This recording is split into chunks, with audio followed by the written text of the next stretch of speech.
The Open University have been opening up education for all for the past 50 years. As the largest academic institution in the UK, we have empowered more than 2 million students across 157 countries to transform their lives through learning.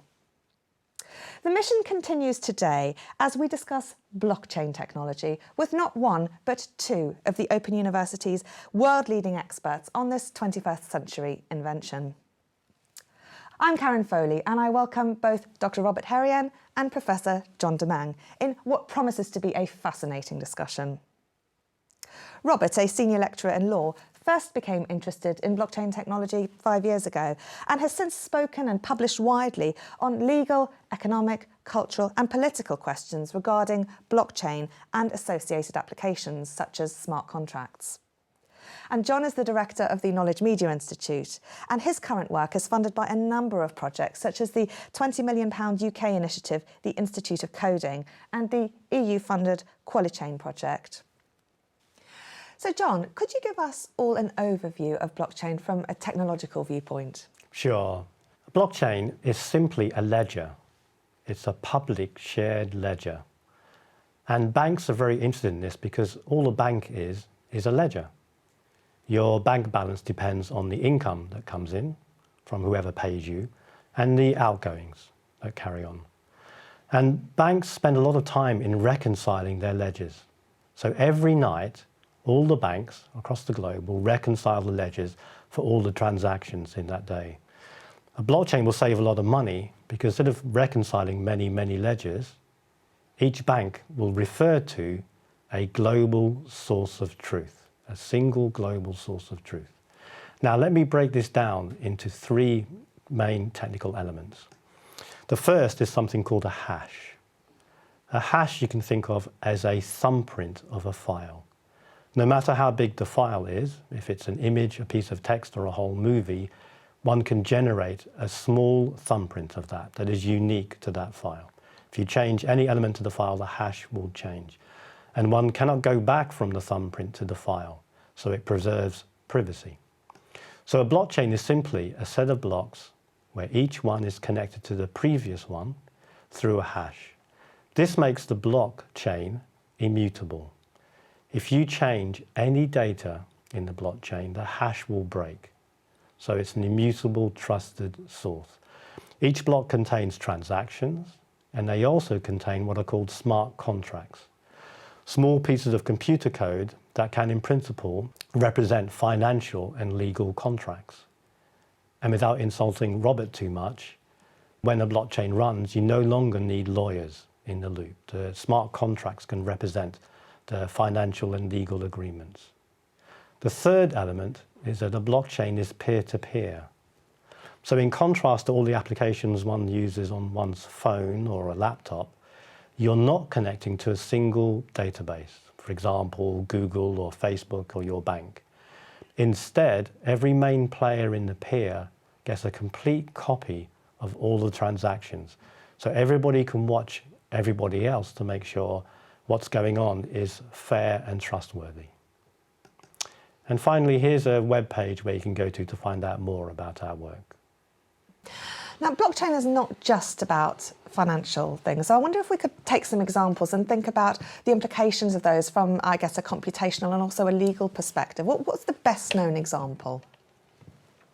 If we're going to talk about blockchain in a sort of post-currency form, we can't really ignore the fact that it did come from an economic and currency-based setup. So Bitcoin is obviously the most famous and well-known cryptocurrency, and still the one which tops the lists in terms of value. It's very much in the news at the moment with the value rising. I think the last check it was somewhere around $10,000. And going up. So blockchain as the sort of the phenomenon that we know it of as now very much stemmed from Bitcoin as a currency, as an initiative to effectively avoid central institutions such as banks. So in John's presentation there, he spoke very much about the necessity to reconcile ledgers and how this very much flows from systems which have existed in banking and finance for centuries. really, and very much systems which are incorporated and very much rely upon regulation and sort of legal backing to enable them and to ensure that people are playing by the rules. Cryptocurrency appears to want to do something different to that, and I think this is what makes it interesting and for many a threat as well. Okay. Yeah, so let me add to that. So outside of the financial domain, there are a couple of things you can do with the blockchain. So the first thing is you can record. You can record things immutably and everybody trusts the recording. There's a company called Everledger where they record diamonds. So diamonds, serial numbers are recorded on the blockchain. And that means that when you buy a diamond, you can trust that somebody didn't make it yesterday in their garage. It didn't come from a war-torn area.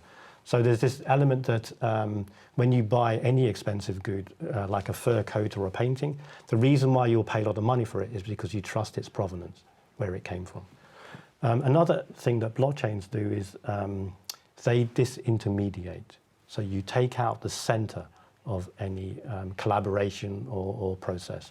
One of the best examples are citizens in New York that own solar panels. So citizens having solar panels on their roofs, and they're generating electricity. Now, they're selling the excess electricity to fellow citizens through a blockchain with no bank and no energy company in between. Another main area is in the connection to the Internet of Things. So you put things on the internet. There was an example from Visa and DocuSign where they moved car leasing onto the blockchain. So to caricature the position, the car and the car key are on the blockchain. You don't fill in any forms, they just throw you the car key, and your car key will keep working as long as payments come from your bank account. If the payments stop coming from your bank account, your car key stops. What people have also moved to is something called DAOs, distributed autonomous organizations, which are even more radical, where you take a collection of smart contracts and you remove all the humans in the loop.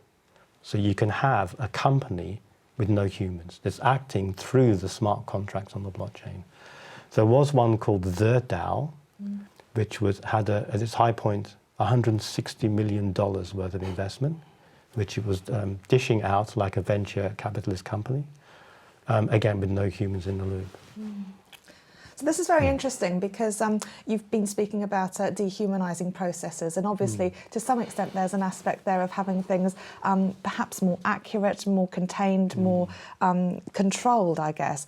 And Robert, you said, this makes things more interesting and a threat. And of course, with John, you saying this removes the need for lawyers in any situation. I wonder if we can talk about the implications of this humanless system and what that might mean legally and perhaps morally. Yes, I mean, a number of the examples that John just gave, I mean, they go back to very fundamental principles in relation to law, whether it's to do with property or contract being the two main ones. These are very long-standing principles which have shaped law and been shaped by law for centuries, if not millennia.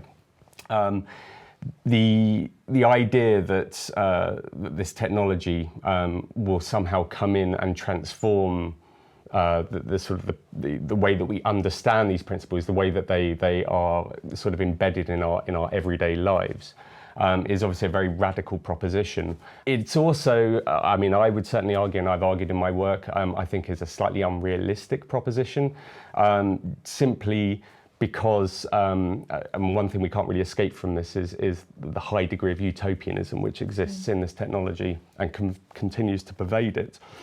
We haven't reached a point realistically where there is any kind of real sense of people having their feet on the ground, and in what I've spoken about and other people have spoken about as the technology getting to a point where it's boring, where it simply just exists as a way to do things.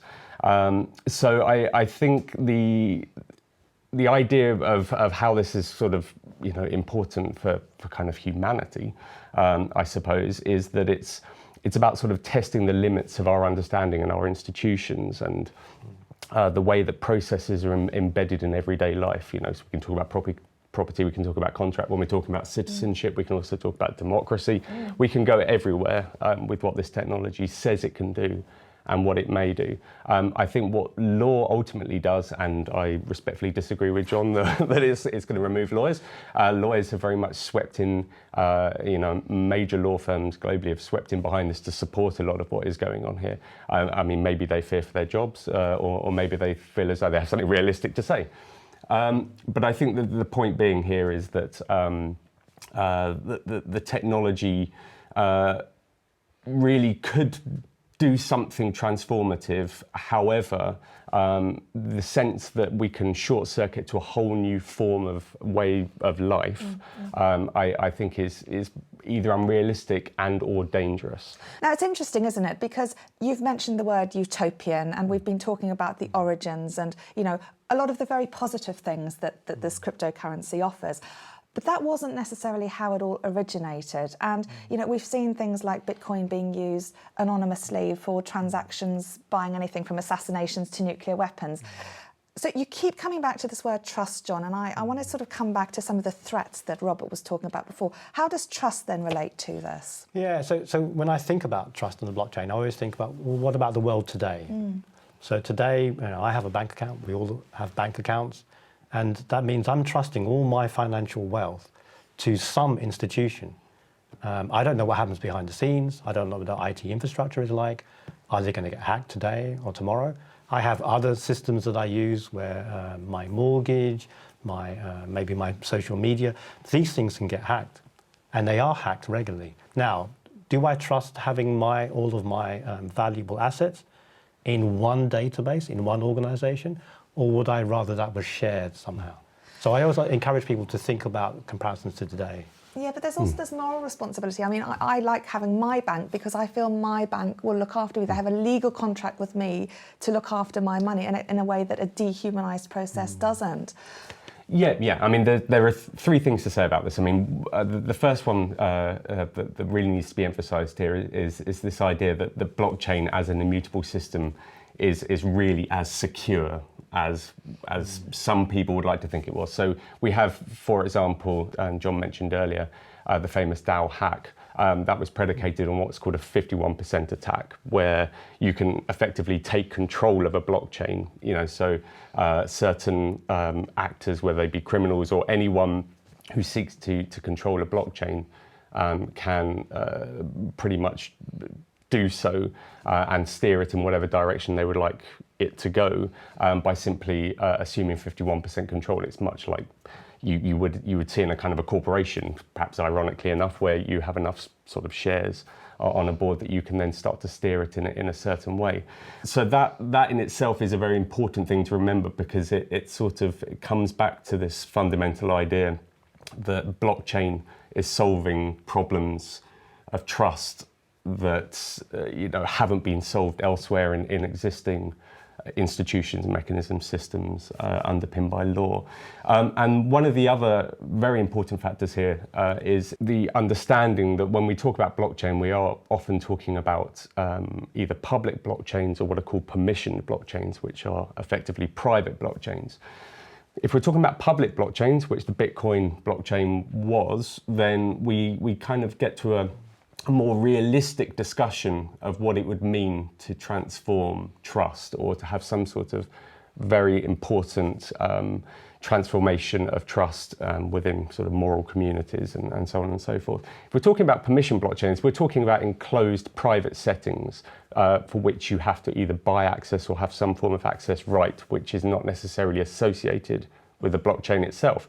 It is sort of like buying a house within an enclosed community. Not everyone can come in there. So in that sense, what does trust really mean in that setting? You can trust the people that are already in there. Doesn't mean you have to trust anyone else. Okay, let me just expand on a couple of things there. 51% and the DAO hack. So there are different ways you can set up a blockchain. The most common one for Bitcoin is it's public, which means anyone can join.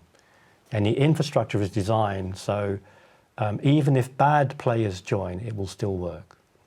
And it's been mathematically proven for the blockchains like Bitcoin that as long as less than 50% of the players are bad, you'll still be okay. So 51% means. And then the DAO hack. So I mentioned this DAO, Distributed Autonomous Organization, and the one that had $160 million worth of investment. It was hacked. Actually, what had happened, there was a computer bug in the smart contract, and someone exploited it. And then that caused a lot of upset in the community. Half of the community said, computer code is truth.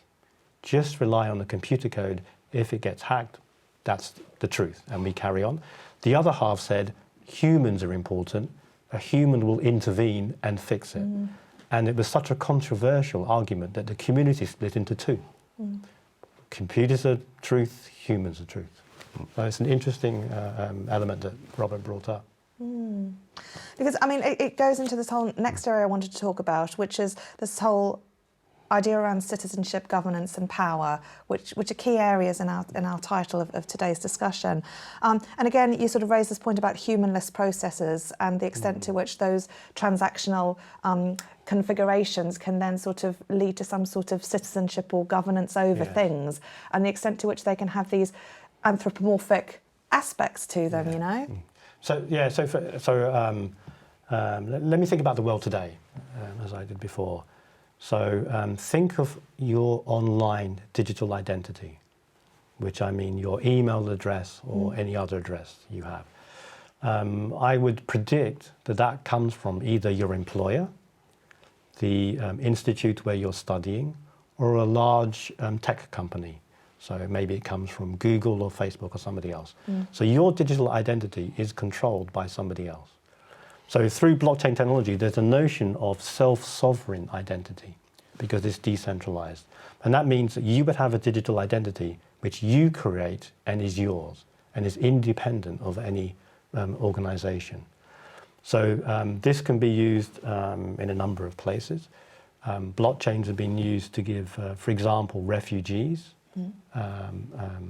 identity cards, and also to allow the poorest communities in the world to record their assets and to gain access to credit, because you can do this in this decentralized manner. Yeah, I mean, what we clearly move on to here in the discussion is something which is obviously associated with the cryptocurrency ideal that kind of birthed blockchain, but we are now moving into something which is far more abstract, which is very much the idea of what it means to sort of be digital participants, for people to have a sense that in our lives today, we are effectively giving off data everywhere we go. We are shedding data. I mean, I'm sort of doing work at the moment, which is sort of playing around with the idea of how we best understand these data narratives. One of the most popular ones, again related to blockchain, develops this idea of data as oil. So data is a commodity. It's something which will kind of power economic systems. But what does that really tell us about personal data? What does it tell us about what it means for individuals within sort of, again, techno-moral communities to be able to trust one another? Is it useful for me to think about my data as oil, or should I be thinking about it as something which is far more personal to me? And when we start to kind of get to that level, I mean, it sounds very abstract. I suggest, however, it's very important to really understand and get to grips with the motivation that's driving the development of these technologies. Because self-sovereignty is sort of a wonderful ideal, but what does it really mean for me to take control of my personal data if I don't really have any understanding of what my personal data actually means? So, I mean, there are lots of very, again, sort of abstract, sort of metaphysical and very principled conversations to have here. Yeah, so the technological community is actually working in. So Tim Berners-Lee, he has a new initiative called Solid. So the idea is if you interacted with your social media provider, with Twitter or Facebook, for example, at the moment, they own all your data. So all your tweets, all your messages, all your photos are owned by those companies, and you just access that. So Tim imagines a future where the data would all stay on your phone. So imagine if all your Facebook-like data or Twitter data stayed on your phone, and then the company just asked your permission to link to it.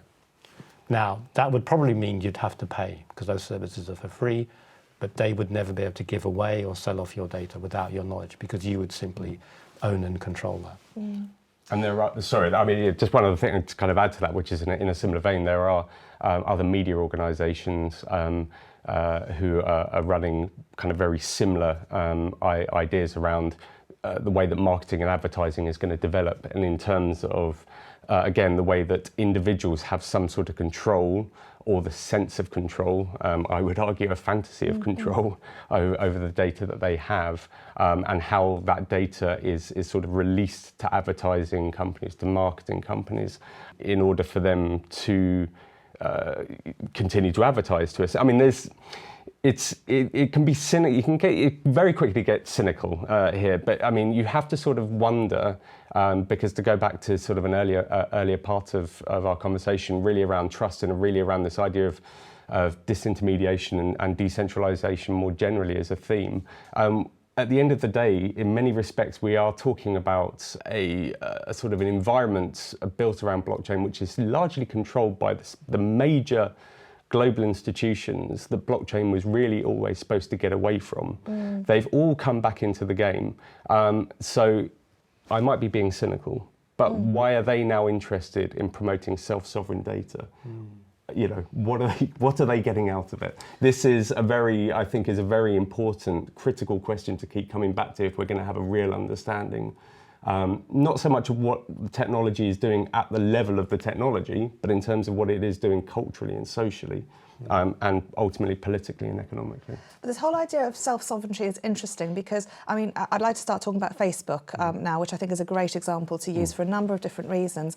But, you know, you're talking, John, about self-sovereignty from that sort of viewpoint of owning and controlling certain sources of data. Even if we were able to own and control what we could tag on Facebook from our own perspectives, other people can also control and tag parts of our digital identity. So there's this extent to which you wonder whether it's possible to ever fully, be able to control one's digital identity. And we've also seen with big data and the way that, companies are using that as a commodity because it costs so much money to market to people. So with that in mind, with Facebook then launching their own cryptocurrency and this whole idea of, as you were saying before, Robert, public and private areas of the blockchain, what are the implications then in terms of that for our digital identity? That's very good. When you work in the technology area, what you want is to make an impact. So you invent something new and then you want the big players to take it up. Then when they take it up, you complain that they've taken it up. So we want to have our cake and eat it. It is of concern because the power of data and data analytics is amazing. So for example, Facebook will know your sexuality and your politics, even if you put no data into it, just from the data that your friends put in. I know of credit card companies that will know if a woman is pregnant before she knows. So that's amazing. So there will be these various elements. I think with the you do have this utopian vision, let's have a community and go wide. But then, when Facebook takes it up, if they're in control of all of our things that we say and nearly think, and our finances, we have to remember that Facebook is larger than any country. It has over 2 billion users. That's a lot of power in any single player's hands. Yeah, I mean, absolutely. I mean, if you kind of refer back to the fundamental principle that Facebook built its whole model on, which was move fast and break things. Great, but when you're a company the size of Facebook now, I mean, that's a large weight to kind of swing in and break things. So tell us then about their new cryptocurrency, Libra.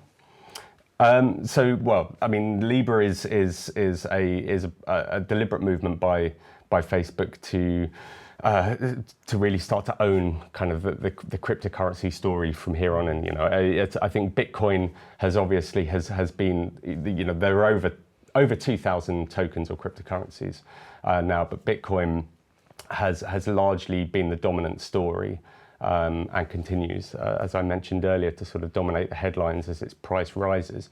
But Bitcoin has always had this association, as we mentioned earlier, with slightly more sordid or dark side of the web. It sort of emerged from this anarchic community, this sort of cypherpunks who were looking to sidestep institutions, to evade that kind of centralized control. And for that very reason, Bitcoin was never really pegged to anything. Now with Libra, what Facebook are doing is they are printing their own money, and they're doing so within their own organization. I think John's reference to this idea of Facebook as a country is a great analogy, because if we think about Facebook as a country, then we can imagine it having its own sort of fiat currency. Libra is initially being developed within a permissioned blockchain. So it will be within the enclosure of Facebook as an existing community, which means that if you have to be signed up to Facebook in order to have some sort of viable use of the cryptocurrency.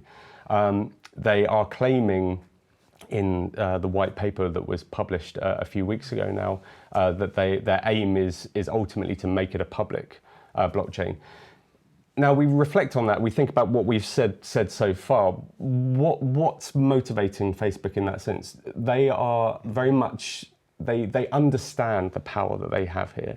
They can release it within their community to start with, and then but their long-term plan is that it will become a dominant form of global currency, which doesn't have to exist within their country. We can think of a handful of other nation states who have achieved this. The United States with the dollar is a primary one. So to me, this says that Facebook wants to be the new United States. Libra wants to be the new dollar. And when we start to think about it in those terms, those kind of fairly grandiose terms, we can begin to understand the power and the authority that they are seeking in geopolitics, which is disturbing.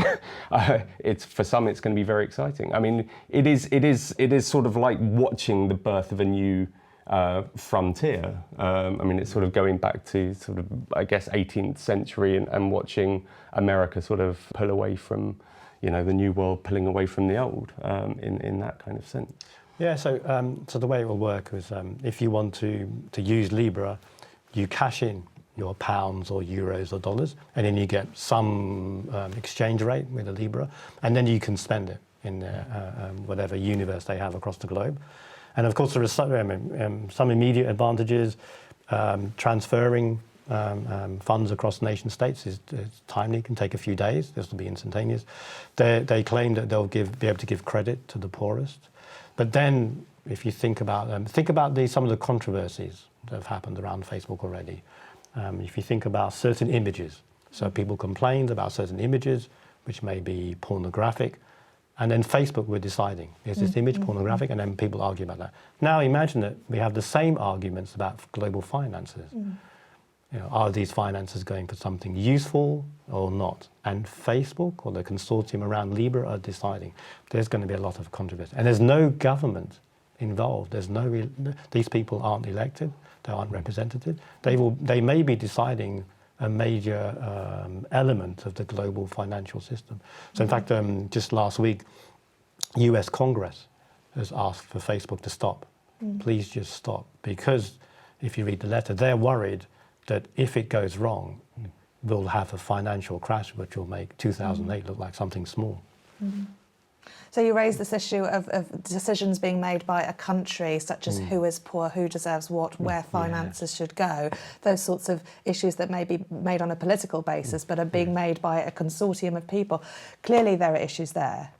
Yeah, I mean, absolutely. I mean, it is, again, some criticism of this relates to the emergence of a new corporate entity which has all the characteristics of a nation state, but without, as John sort of mentioned, unelected officials. There's no real democratic mechanisms built into this at all, although some would probably argue that this is what the system is supposed to facilitate somehow.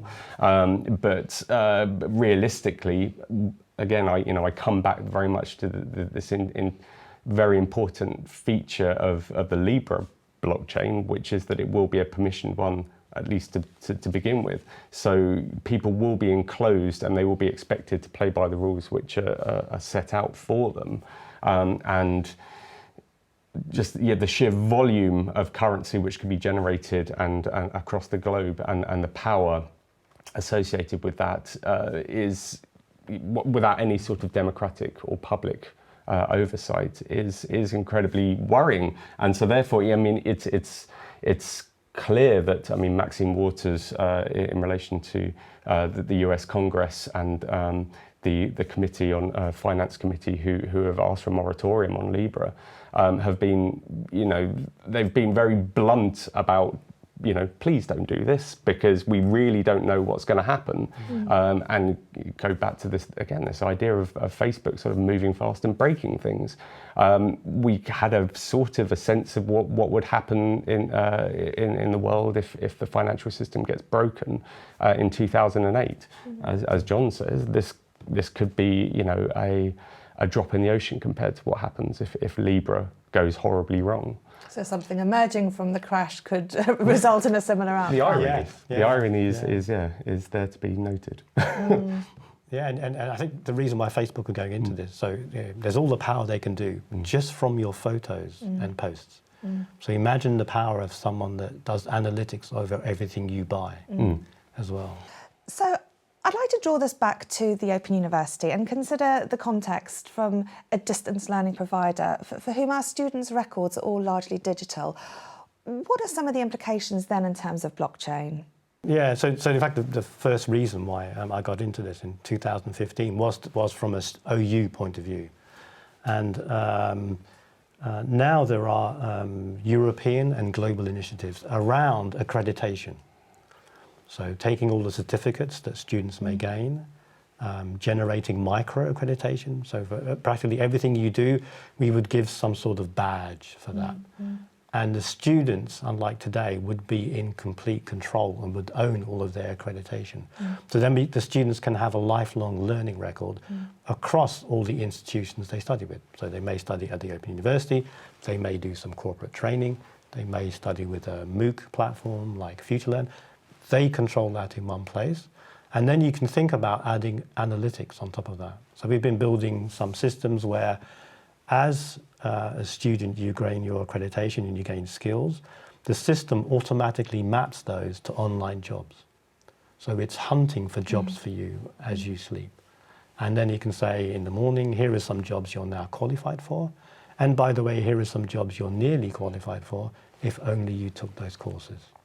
There are lots of startups in the blockchain area. I mean, working with a number of these. There are a couple in London, where so imagine LinkedIn, but everything is verified. So having a verified LinkedIn, we feed into this. We already do this with permission, with the Open University accreditation, and then companies come in and they put their jobs on there, and they get an automatic shortlist of who's available. So everybody wins. Students get enhanced employability, companies get easier access to talent. And of course it's linking directly into teaching as well with the law school. Absolutely, yeah. So I mean, from a legal education point of view, it's incredibly important that people with an interest in law or the lawyers of the future have an understanding of what happens with the technology. And not only with this technology, with technology generally. So within the law school, certainly in the modules that I'm working on, trying to integrate into the teaching materials, various discussions, and just little hints to get students to begin thinking about where the technology is taking law and the impact that it's going to have on some very fundamental legal principles such as property and contract. Well, thank you. That has been an absolutely fascinating conversation. So thank you, Robert Herian and John Domingue. And thank you for watching.